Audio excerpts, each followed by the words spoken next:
Hello everyone, welcome to my channel art by Sumana. আজ আমি তোমাদের সঙ্গে একটা সুন্দর বটল আর্ট শেয়ার করব। আর আজকে আমি যে বটলটা নিয়েছি সেটা হলো একটা কফি বটল। তা শীতকাল তো প্রায় চলেই গেল।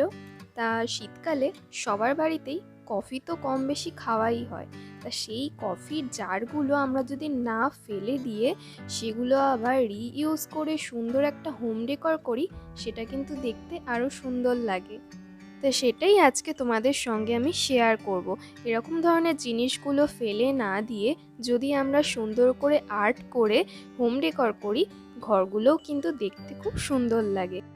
তা এই বটল আর্টটা করার জন্য আমি এখানে সবার প্রথমে একটা কফি বটল তো নিয়েই নিয়েছি, আর নিয়েছি একটা অ্যাক্রেলিক কালার যেটা হলো হোয়াইট কালারের, আর নিয়েছি একটা স্পঞ্জ। তা এই অ্যাক্রেলিক কালারটাই আমি স্পঞ্জের সাহায্যে ড্যাব ড্যাব মোশানে এই বটলটায় ফার্স্টে কভার করে নেব। এটা হলো ফার্স্ট কোট। এই কোটটা ভালোভাবে ড্রাই হয়ে যাওয়ার পর আমি আবার এর উপরে একটা সেকেন্ড কোট অ্যাপ্লাই করব। আর সেকেন্ড কোটটা অ্যাপ্লাই করার কারণ হচ্ছে, সেকেন্ড কোটটা আমরা যখনই অ্যাপ্লাই করব তোমরা দেখতে পাবে যে এই যে বটলটা এখনও পুরো ক্লিয়ার কালারটা আসেনি, সেইটা সেকেন্ড কোটটা অ্যাপ্লাই করার পরই তোমরা দেখতে পাবে কতটা পিওর কালারটা এসছে আর কতটা ফাইন দেখাচ্ছে। তা সেকেন্ড কোট অ্যাপ্লাই করার পর আমি এখানে একটা রেড কালার নিয়ে নিয়েছিলাম, যে রেড কালারটা দিয়ে আমি এখানে একটা হার্টের শেপ করে নিচ্ছিলাম। ঠিক সেমভাবেই আমি বাকি আরও কালারগুলো দিয়ে এইরকম ছোট বড় হার্ট মিশিয়ে এখানে সব আর্ট করে নেব। আমি এখানে এই বটল আর্টটা করার জন্য এখানে কিন্তু ওয়াটার কালার ইউজ করছি না, এখানে আমি অ্যাক্রেলিক কালার ইউজ করছি। অনেকেই আমাকে জিজ্ঞেস করে থাকো যে আমি কি কালার ইউজ করি, এগুলো ওয়াটার কালার কি না, বা এগুলোর কি নাম কালারগুলো। তা এগুলো হলো অ্যাক্রেলিক কালার। আর অনেকে জিজ্ঞেস করে থাকো যে এই অ্যাক্রেলিক কালার পাওয়া কোথায় যায়, তুমি কি অনলাইনে পারচেস করো? না, আমি এগুলো অনলাইনে পারচেস করি না, এগুলো যে কোনো তোমরা স্টেশনারি শপ থেকে পেয়ে যাবে অ্যাক্রেলিক কালার এগুলোর নাম। তা তোমরা দেখতেই পাচ্ছ আমি এখানে বিভিন্ন বিভিন্ন কালারগুলো দিয়ে ছোট বড় মিশিয়ে হার্ট শেপগুলো করে নিচ্ছিলাম। ঠিক এইভাবেই আমি বাকি হার্টগুলোও করে নেব। করে নেওয়ার পর এটা ভালোভাবে ড্রাই হতে দেব। আর ড্রাই হয়ে যাওয়ার পর এখানে কিন্তু আমার একটা মিস্টেক হয়ে গেছিলো যে আমি ভার্নিশ করে নিইনি। তোমরা কিন্তু ভার্নিশ করে নেবে, ভার্নিশটা করে নেওয়া কিন্তু অবশ্যই দরকার।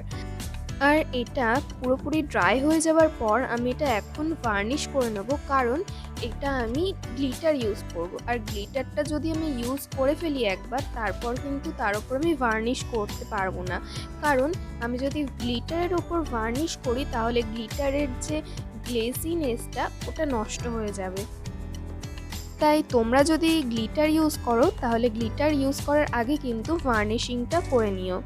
তা আমার এখানে এই আর্টটা কমপ্লিট হয়ে যাওয়ার পর আমি এখানে একটা ব্ল্যাক কালারের মার্কার পেন নিয়ে নিয়েছিলাম, আর এই হার্টগুলো আমি একটুখানি আউটলাইন করে নিচ্ছিলাম একটু হাইলাইট করার জন্য। আর এখানে আমি একটু বেলুনের লুক দেওয়ার জন্য এই মার্কার পেনটা দিয়ে কিছু কিছু জায়গায় দাগ দিয়ে নিচ্ছিলাম।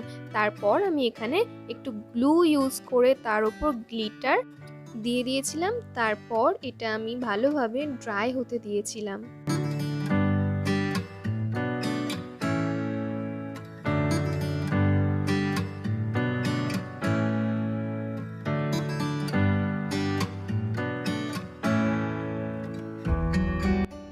গ্লিটার অ্যাপ্লাই করার পর আমি এখানে বটলটার উপর পোর্শনটায় একটু গ্লু লাগিয়ে নিচ্ছিলাম, কারণ আমি এই পুরো পোর্শনটা একটু জুট দিয়ে এটা কভার করে নেব। তো তোমরা দেখতেই পাচ্ছ আমি এখানে জুট নিয়ে নিয়েছিলাম, আর এটা দিয়ে আমি ভালোভাবে রাউন্ড করে উপরটা কভার করে নেব।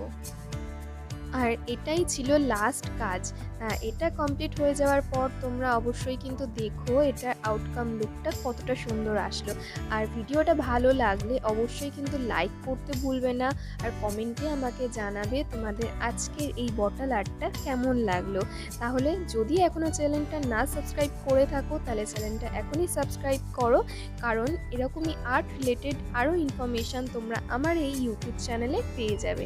তাহলে তোমাদের সঙ্গে একটা নেক্সট নেক্সট ভিডিওতে দেখা হচ্ছে। ততক্ষণ তোমরা সুস্থ থাকো, ভালো থাকো।